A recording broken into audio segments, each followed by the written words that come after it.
Air defence system क्यों बर्बाद करा और एयर डिफेंस सिस्टम करता क्या है? जब दुश्मन का, यहां पे दुश्मन आप समझ लीजिए पाकिस्तान के नजरिए से भारत है।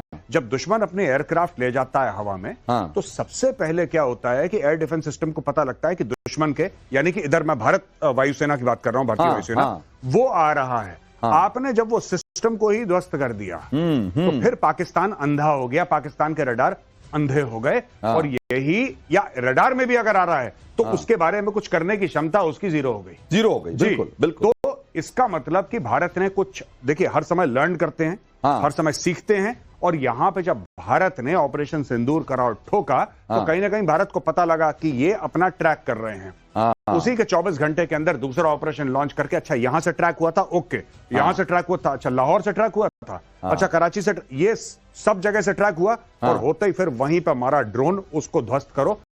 मैं सरप्राइज, मैं ये नहीं कह सकता कि होगा कि होगा, ये तो भारत, जो प्रधानमंत्री जी हैं उनको पता है, वायुसेना के चीफ को पता है। लेकिन अगर दूसरी बार वायुसेना का अटैक होता है, डोंट बी सरप्राइज्ड जी, डोंट बी सरप्राइज। मैं ये नहीं कह रहा 100% होगा, लेकिन अगर ये नहीं करते तो हमें ये पूछना पड़ेगा फिर इनके ये सब चीजें बर्बाद करने का मतलब क्या है, फायदा क्या है? लेकिन एक बात तो तय हो गई ना कि जो पाकिस्तान के पास एयर डिफेंस सिस्टम था, अब अगर हमने उसको अपने जब ड्रोन से ध्वस्त कर दिया और हमें पता लग गया कि अब इनके एयर डिफेंस सिस्टम की क्या औकात है, उसके बाद अगर हम अगला हमला किया हमने, तो पाकिस्तान के पास तो कोई सिस्टम लिटरली नहीं बचा जिसके जरिए वो अपने को डिफेंड करता। जी, पाकिस्तान के पास अभी भी थोड़े बहुत होंगे air defence system, but main जगह जो उसने लगा रखे थे वो बर्बाद करती है। और दूसरी चीज कि अब अगर पाकिस्तान चीन से कुछ लेता है, देखिए चाइना पाकिस्तान का दोस्त नहीं है, पाकिस्तान की गलतफहमी है। चाइना को यह पता है कि आज की तारीख में पाकिस्तानियों का गला सूखा हुआ है और उससे दुगनी तिगुनी कीमत लेके फिर उनको सिस्टम देंगे। और इसके साथ ही एक बात और जो महत्वपूर्ण है यहाँ, वो ये कि एक तरफ तो हमने अपने ड्रोन से पाकिस्तान के एयर डिफेंस सिस्टम को ध्वस्त कर दिया, तबाह कर दिया, और दूसरी तरफ हमने आज वो भी तस्वीरें देखी मेजर गौरव आर्या, जिसमें कि पाकिस्तान की तरफ से जो मिसाइल लॉन्च की गई थी उसको कैसे हमारे एयर डिफेंस सिस्टम ने, कैसे S-400 ने, जिसको कि हमने सुदर्शन चक्र नाम दिया है, उसने कैसे आसमान में ही ध्वस्त कर दिया, इंटरसेप्ट किया, वो तस्वीरें भी हमने देखी। और हम तो ये दिखाता है कि भाई भारत का जो एयर डिफेंस सिस्टम है वो कितना पोटेंट है, कितना मजबूत है, कितना भरोसेमंद है। और दूसरी तरफ पाकिस्तान जी। और एक और बात, सिर्फ यही नहीं कि हम लोग इसमें खुश हो गए, हम लोग और इन्वेस्ट कर रहे हैं, हम और पैसा डाल रहे हैं और रिसर्च एंड डेवलपमेंट कर रहे हैं कि और तगड़ी तरीके से, देखिए आपको ऐसी कॉन्फ्लिक्ट बीच बीच में होती है ना, तो एक जायजा लेने का मौका मिलता है कि हम लोग कहां चूके हैं, हमारी क्या कमियां हैं। मैं एक और बात आपको बोल देता हूं, आज मैं आपकी शो में एक और भविष्यवाणी करता हूं। आप मान के चलिएगा कि अगले 90 दिन के अंदर, आज से, आज की तारीख से 8 है आज, 90 दिन के अंदर आप देखेंगे कि भारत एक बहुत बड़ा इंडियन एयरफोर्स के जेट्स का ऑर्डर पक्का करेगा।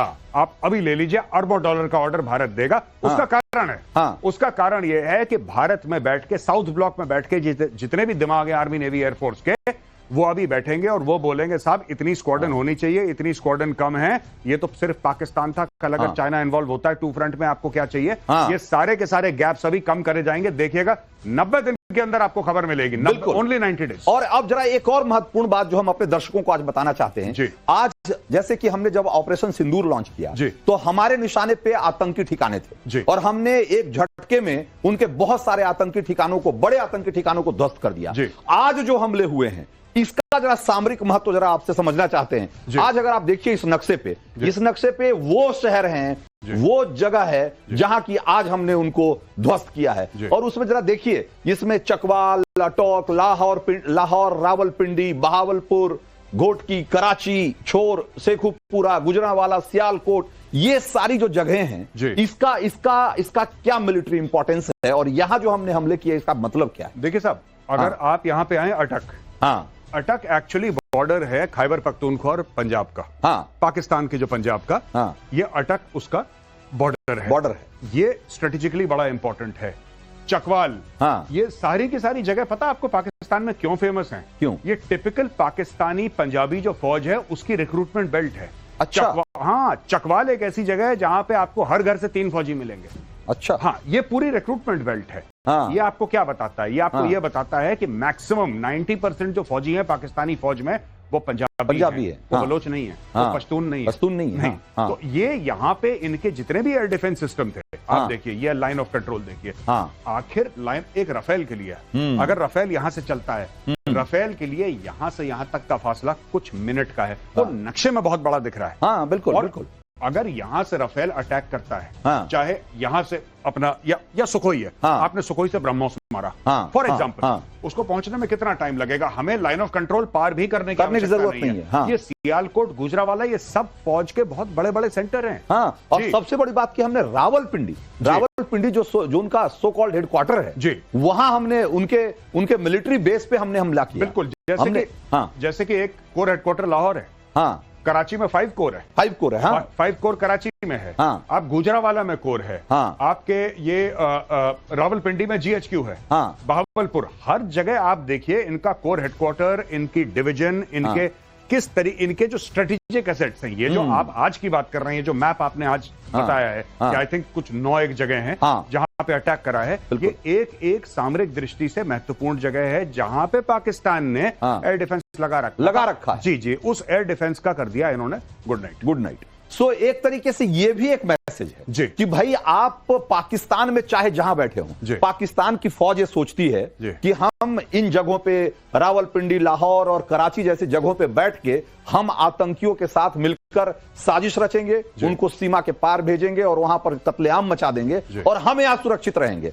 अगर ये सोच रहे थे तो ये उनकी गलतफहमी भी आज दूर हो। रंजीत जी आप देखिए ना, ये ठीक है, ज्यादा डिस्टेंस नहीं है, ये भी एक ये कराची का आइडिया किसने लगाया? ये देखिए कराची जो है यहाँ पे, हियर, और ये अगर भारत का ये है एरिया, यहाँ से नहीं, मैं कह रहा हूँ कि ये कराची हो गया ना, ये कराची हो गया, तो ये कराची लिखा हुआ, यहाँ से इतनी दूर किसी ने ये सोचा है कि यहाँ पे ड्रोन गया कैसे होगा कराची में। अब मैं दिमाग लगा रहा हूँ कि लैंड रूट से आपका कौन सा ड्रोन है तो इतनी दूर जाएगा। याद है आपको डे 1 पे क्या बोला था?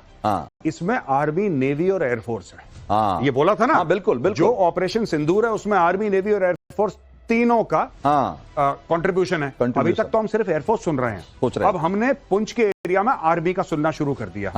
कराची समुद्र के छोर पे है, बिल्कुल जाहिर सी बात है कि कोई नेवी का नेवल शिप से वहां गया होगा। ऐसा ना हो कि नेवी ने इनको थैंक यू बोल दिया, हमें नहीं पता, ये तो बाद में पता लगेगा, हफ्ता 10 दिन के बाद। लेकिन आप देखिए ना, मैं ये आपको डिस्टेंस दिखा रहा हूं, बिल्कुल डिस्टेंस अगर आप ये देखिए, हो सकता है नेवी ने धन्यवाद बोल दिया। तो ये जो है, और आज भारत ने भी साफ कर दिया कि भाई ये जो हमने हमले किए हैं, ये पहले दिन भी कहा था कि नॉन एस्केलेटरी एक्शन है, हम नहीं चाहते कि एस्केलेशन हो, लेकिन अगर आपने कोई हिमाकत की, अगर आपने कोई दुस्साहस किया, तो आपको उसी भाषा में जवाब दिया जाएगा। और जिस तरीके से उन्होंने सिविलियन को भारत में टारगेट किया, उसका भारत ने सिविलियन को टारगेट नहीं किया, उन्होंने उसका जवाब उनके मिलिट्री इंस्टॉलेशन को एक लाइन से पूरे पाकिस्तान में जहां जहां उनके जो महत्वपूर्ण मिलिट्री इंस्टॉलेशन है उनको टारगेट करके उसका जवाब दिया है।